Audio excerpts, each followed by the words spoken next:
চোখে কাদা যাওয়ায় পানি চেয়েছিলেন এই খেলোয়াড়, কিন্তু পানি দেয়ার পরিবর্তে এভাবেই ছুঁড়ে মারা হয় পানি। এতে ভয় পেয়ে দূরে সরে যেতে দেখা যায় ওই খেলোয়াড়কে। রবীন্দ্রনাথ বলেছিলেন, ৭ কোটি বাঙালিরে হে মুগ্ধ জননী, রেখেছ বাঙালি করে মানুষ করনি। এই দৃশ্য যেন সেই কথারই বাস্তবিক প্রমাণ।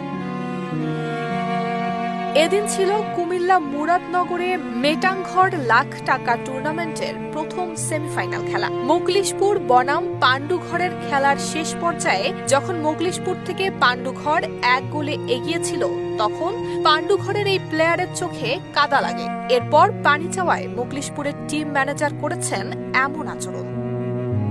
এই ভিডিও সামাজিক যোগাযোগ মাধ্যমে ভাইরাল হলে তা নিয়ে শুরু হয় ব্যাপক সমালোচনা।